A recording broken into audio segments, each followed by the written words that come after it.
happy Sunday sa inyo, my love. Welcome back to my channel of blessing.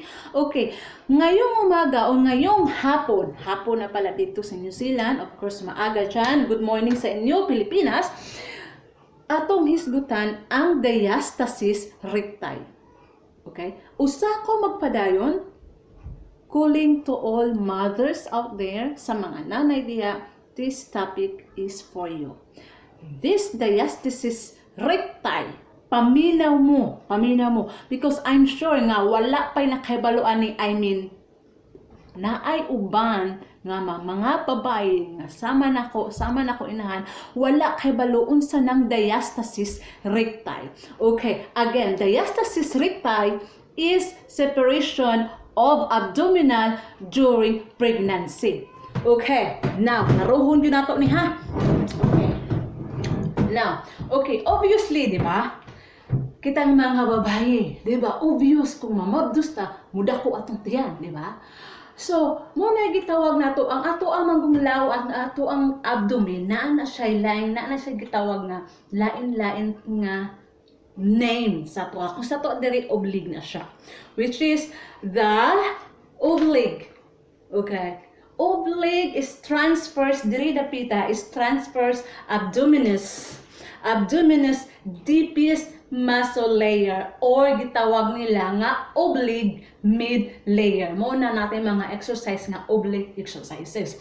Diri naman muna gitawag nga six packs rectus, or abdominis outermost layer. Okay, kitang tanan na atay six packs. Okay, dili lang makita kay tungod sa ako ang mga fats. Okay, bisag niwang ka na kay nagapon kay six packs, pero dili na siya, wala gapon nakita, wala siya na-develop tungod kay wala ka nag-exercise. Okay, now dili naman sa tungtunga, diri sa tungtunga sa tong tiyan kanang sa tong linya sa tong pusod, maunay connective tissue. Muna siya gitawag nga connective tissue. Tungod kay naatay six packs, okay? Naatay six packs.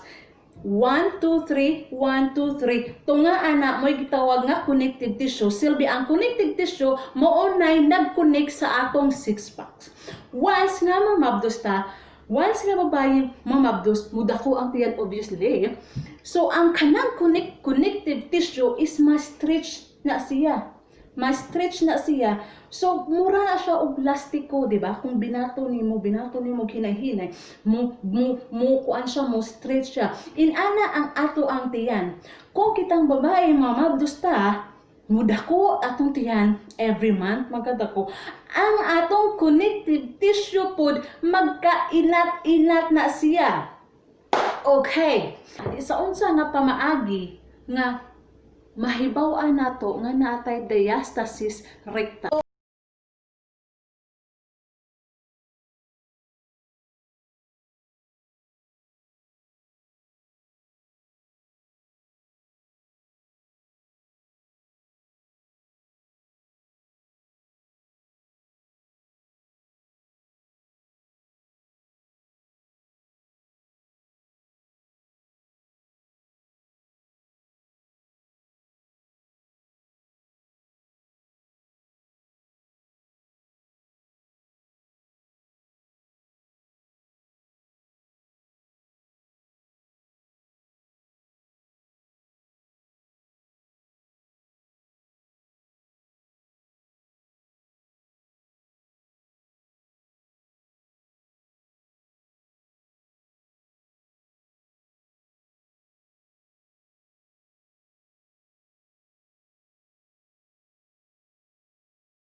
So if you think that this video is really helpful, please share it to your friends, to your loved ones, to your mate, to your best friends, or to your enemies, so that they will know about the diastasis recti.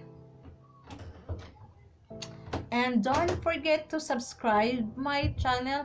Kung may mga question po kayo, kung may mga suggestion po kayo for workout videos, please write it down below. Okay, and don't forget to subscribe my channel and pindot the bell for notification para hindi nyo ma-miss yung mga workout videos ko. Hantod sa sunod, health is wealth.